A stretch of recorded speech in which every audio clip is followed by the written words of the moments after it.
Mesdames, Messieurs, bonjour, journal Solutions Manutention. Alors aujourd'hui, nous sommes accueillis chez le loueur de manutention Aprolis qui distribue la marque Krone. Donc nous sommes ici à Villers-Saint-Paul, dans l'Oise, donc un peu au nord de Paris.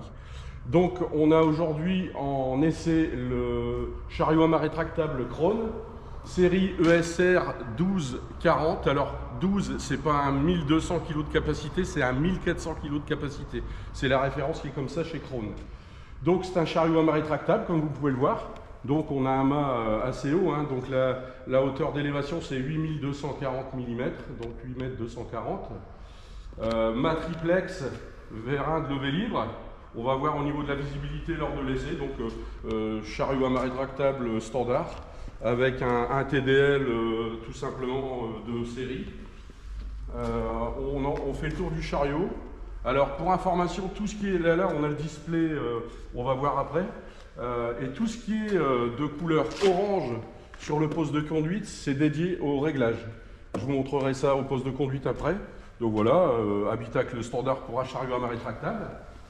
On continue de faire le tour. Et on a donc tout ce qui est réglage et sécurité orange. C'est-à-dire que quand on sera assis sur le poste de conduite, on aura visibilité facile sur les deux roues du chariot et aussi sur le bout des fourches. Ces symboles-là, on les a aussi en dessous des fourches. Comme ça, quand on gerbe à hauteur, on aura également visibilité sur le bout des fourches. Et également, vous verrez après lors du film, on a ce symbole-là également pour le centrage du tablier. Parce que c'est vachement important sur un rétract d'avoir le tablier centré, de façon que c'est conçu pour des palettes 800-1200, des palettes standards type Europe. Donc si on a le translateur qui est décalé, on risque de faire tomber la charge. Donc là, avec ce symbole, visuellement, on sait que le tablier est bien au milieu. Donc on va accéder maintenant au poste de conduite. Donc marge d'accès, hein, il y a toujours le symbole orange. Si on n'a pas beaucoup de visibilité dans un environnement où il ne fait pas très clair, ben on ne va pas se planter là-dessus. Donc 3 points d'appui comme d'habitude et on va pouvoir démarrer l'essai.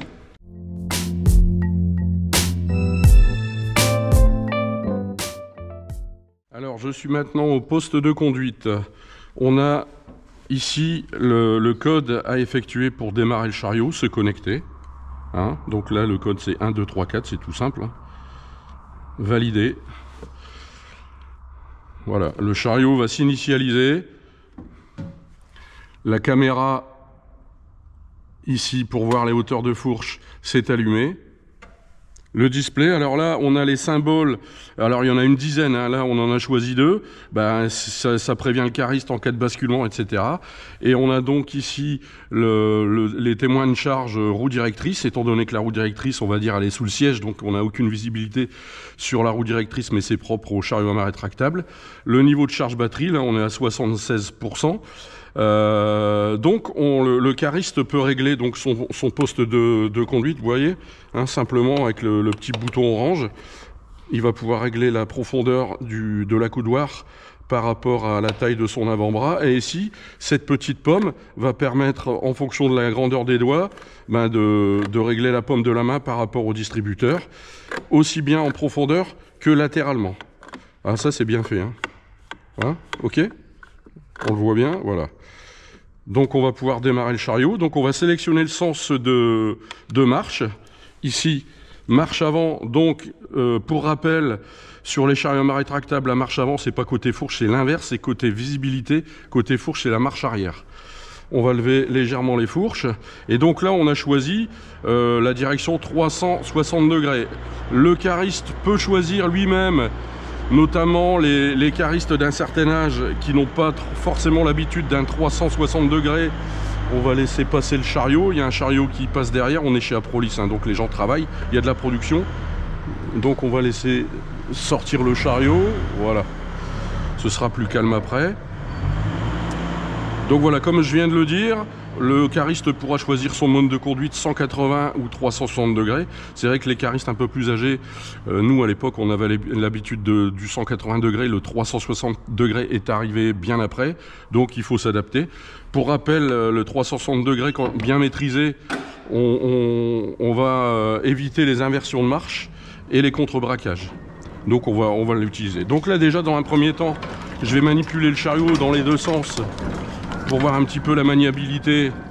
Donc on a réglé une largeur d'allée de 3 mètres, hein, donc c'est confortable, mais pas plus, parce que sinon ça sert à rien d'avoir un chariot à main rétractable. Donc voilà, donc la direction est très souple.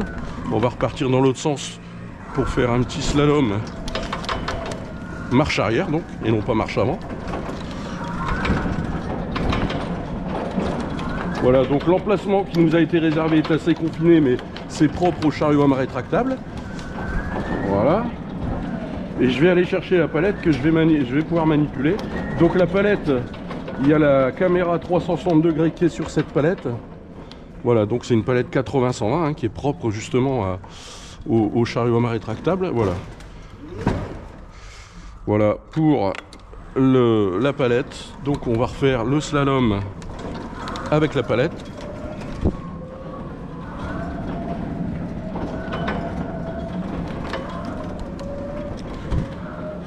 Direction très souple, hein.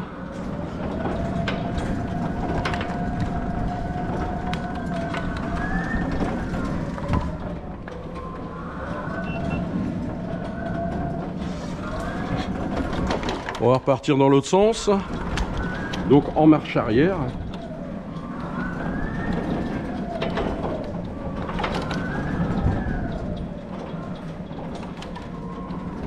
Et on va aller gerber une palette. Vous voyez, à la direction 360 degrés dans le rayonnage. Au deuxième niveau. Voilà. On va la positionner dans le rayonnage. Donc la visibilité est correcte. Hein. Voilà. On rentre le mât. On va repartir dans l'autre sens.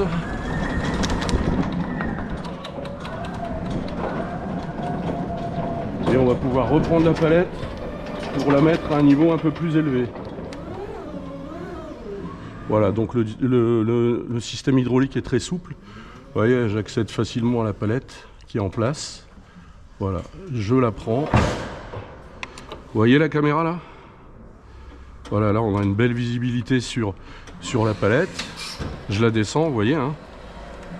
Alors faut en avoir l'habitude de la caméra, tout le monde n'aime pas forcément, mais en tout cas ça donne une bonne visibilité sur ce qu'on doit faire avec le chariot. Voilà, il y a un emplacement qui nous est réservé là tout là-haut.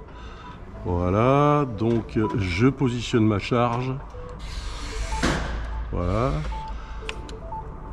On rentre les fourches, coup d'œil arrière. Voilà.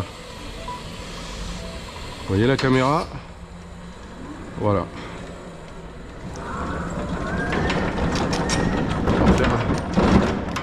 Une ligne droite un peu pour voir la pêche.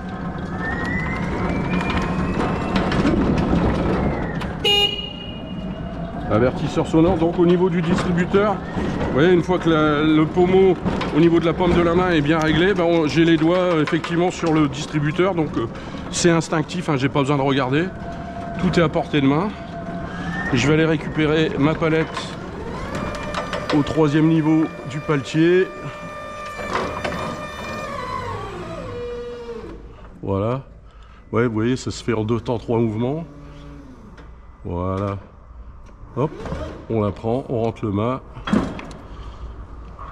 Petit coup de pouce pour l'inversion de marche. Donc effectivement, la 360 degrés, quand on est en mouvement, on l'utilise constamment. En revanche, quand on est à l'arrêt, bien sûr, on va pas mouliner. Hein, on va mettre un petit coup de pichenette avec le pouce sur le curseur de marche pour régler. Bon, le sol n'est pas forcément terrible. Hein. C'est un sol type atelier. Hein. Normalement, on utilise ça sur des sols beaucoup plus lisses, mais c'est pas grave. Hein. Ça nous permet de voir un petit peu, avec les imperfections du sol, la réaction du chariot et sa stabilité, surtout latérale. Ouais, c'est facile. Hein. Facile, facile, facile. Voilà, direction 360. Et on va remettre la palette à sa place. Alors une fois bien maîtrisé le chariot, en termes de productivité, ça va y aller. Hein, parce que ça marche bien. Voilà, là j'ai été un peu trop brusque sur la descente des fourches. Voilà. On va refaire l'exercice une fois.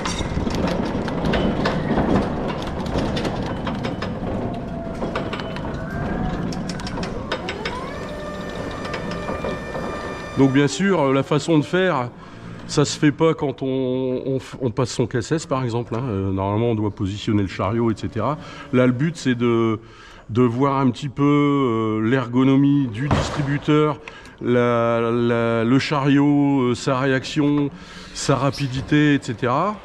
Donc j'applique pas forcément tout ce qui est sécurité et je m'en excuse. Le but étant de voir la machine et de la pousser un petit peu pour voir un peu comment elle réagit. Voilà.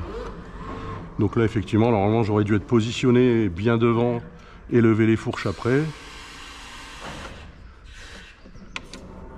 Voilà. Et en fait il faut prévoir beaucoup de choses en termes de sécurité. Pourquoi? Parce que ce qu'on fait dans le KSS c'est ouais, là le repère pour le centrage du tablier, hyper important. On l'a là et en dessous du tablier également pour voir les fourches. Parce que tout simplement quand on passe son KSS c'est 100% sécurité. En revanche, forcément dans les entrepôts logistiques c'est pas forcément toujours le cas, même loin d'être le cas. Donc malgré tout le constructeur il doit tout prévoir et penser à la sécurité de tout le monde.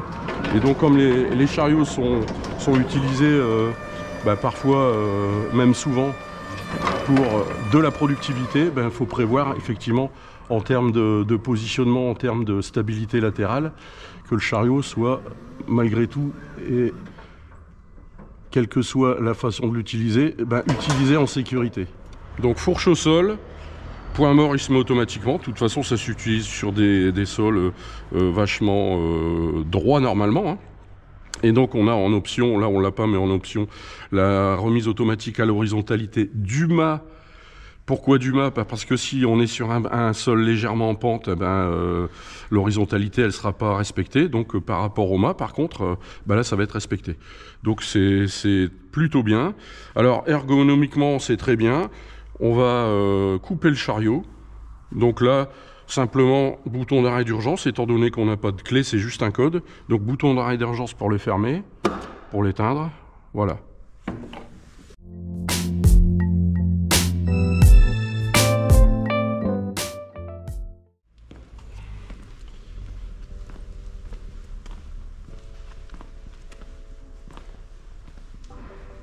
Alors, mesdames, messieurs, ma conclusion personnelle sur cet essai. Alors, je me suis amusé.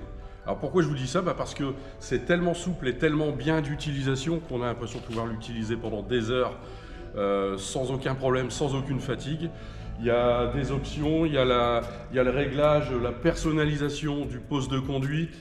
On a de la visibilité, on a de la stabilité. Ici on est sur un sol pas type entrepôt mais sur un sol type atelier. Il y a des petits nids de poules, c'est pas forcément très régulier, malgré tout le chariot est très stable. En tout cas belle surprise. Krone, c'est la couronne, hein. Donc on a un super chariot et très content parce que effectivement des Krone on n'en essaye pas beaucoup.